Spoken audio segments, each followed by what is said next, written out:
Hello, this is Sharon Green from the Academic Success Center at Niagara University, and I want to talk to you today about planning your study time like a pro.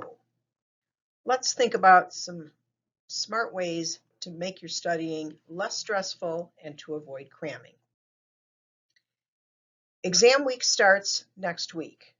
A week from today, Monday, May 10th, is the reading day. We have no classes and no exams, so it's a good time to study. Exams begin the next day, Tuesday, May 11th, and the last day of exams is Tuesday, May 18th. In general, you want to start studying at least a week earlier, which actually puts you into this week. So I've laid out the schedule for this week, next week, and the following week. But now let's look more specifically about how to do this like a pro. Here's a sample for a student who has 3 exams. Psychology is early in exam week on Tuesday, May 11th. For each of these exams, the student is going to count back 5 days. So if we go back 5 days, the student should start studying for the psychology exam this Thursday, May 6th. Then the student has another final on Thursday, May 13th. So if we count back 5 days, we can see that some of those study days overlap with the psychology exam, which might suggest that maybe the student should start studying psychology even sooner than this Thursday. And then we'll see that the student has a third exam, political science, near the end of exam week, 2 weeks from today, Monday, May 17th. But again, when we count back 5 days, it starts to overlap with studying for English. So the student may need to spread the studying out more than just 5 days. Other things to think about. You might have papers or final projects due this week or even early next week during exam week. Also, the sample we just looked at contained 3 exams, but you may have 4 or 5, which means your study days would overlap even more, which suggests start even earlier. Also, when you're planning to go back 5 days, some of those days this week, of course, you're still attending classes, so you have less study time. And then in some of your courses, your final exams may be cumulative, so you may feel that you need more than just 5 days to study. So 5 days is an estimate, but for many students, it's a minimum estimate. All right, let's take a look at a 5-day plan for studying. Now, this information comes from the Cornell University website, and their Learning Assistance Center has this. And I've always liked it because it doesn't just propose studying, but it proposes some very concrete strategies to studying. Now, I'm going to jump ahead to the next slide, and then we'll go back to this in a minute. You'll see that Cornell suggests that on some days you prepare and on some days you review, and you divide up your time accordingly. So if you go to their website, how do they define these terms? Well, when they say prepare, they're suggesting that you're writing something. For example, you may be writing study sheets or note cards or even possible test questions. So you're doing something with your hands, that is, you're using your tactile sense. Then they also describe some activities as review, which they define as reciting, saying the material, and answering questions. So when you do this, you're using your voice and your auditory sense to listen to yourself using your voice. Why is this powerful?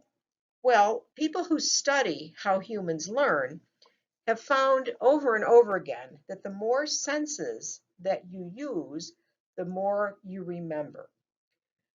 We all have 5 senses, but a typical study approach for too many students is to simply read over their notes or read over what they highlighted in their textbooks. Well, that's okay, but it's not enough because they're only relying on their sense of sight, and that can become somewhat passive.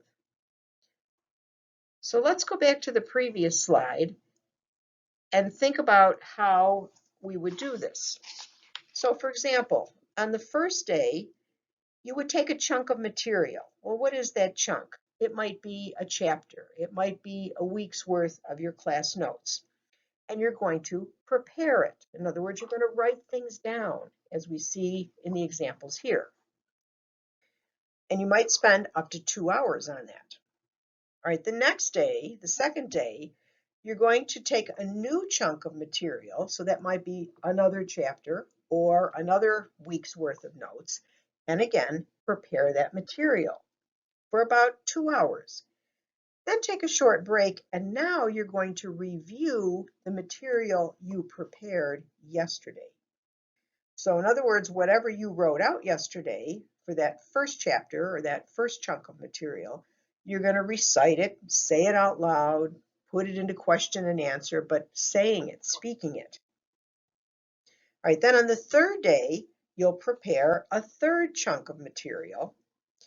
And then you're going to take a break and then go back and review your chunk from yesterday for about a half hour.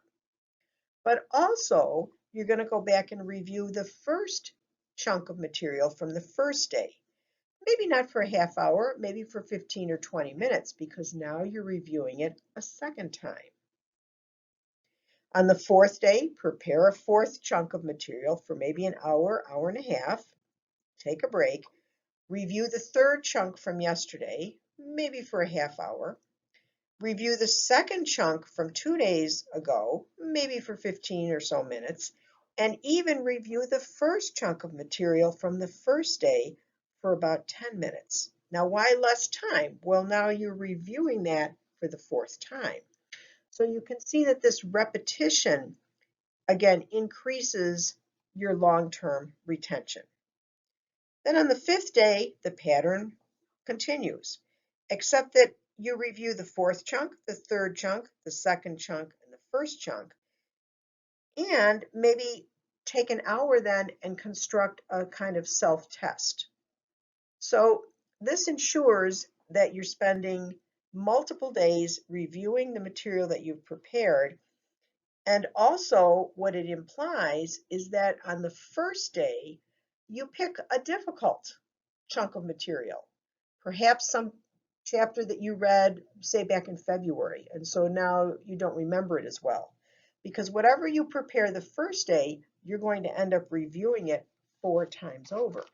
So that makes it, again, easier to remember. Finally, when you lay out a study plan, you want to be very specific. You don't want to just say, tomorrow I'm going to study history, or tonight I'm going to study calculus. Make a plan. It might take a few minutes, and there are 2 approaches to do this. So we'll look at 2 examples. The first sample study plan here focuses on the tasks. Notice again the use of these terms, prepare and review. All right, so here's a student. It looks like he might be taking a course in economics or maybe accounting. So he's going to prepare chapter 15. Notice what he's doing. He's reviewing some notes and rereading, but then he's going to do things that require his hands. He's writing, using another sense, making cards for cash dividends and dividend dates, making study cards, making a definition sheet, doing all the examples and problems that were assigned for about an hour and a half. Right? Then get up, stretch for 5 minutes, and now the student is going to review the material that she prepared yesterday.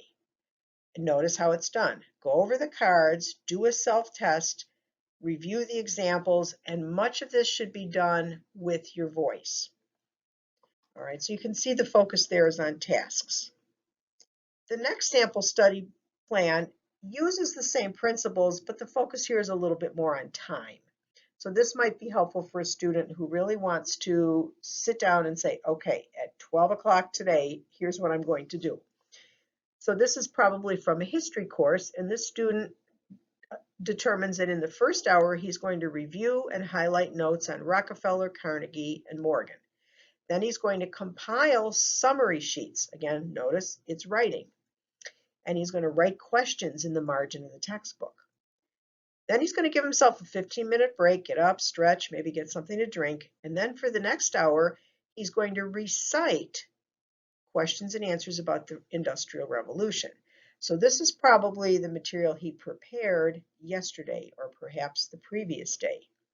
Then another short break, and now he's going to recite railroad questions and answers.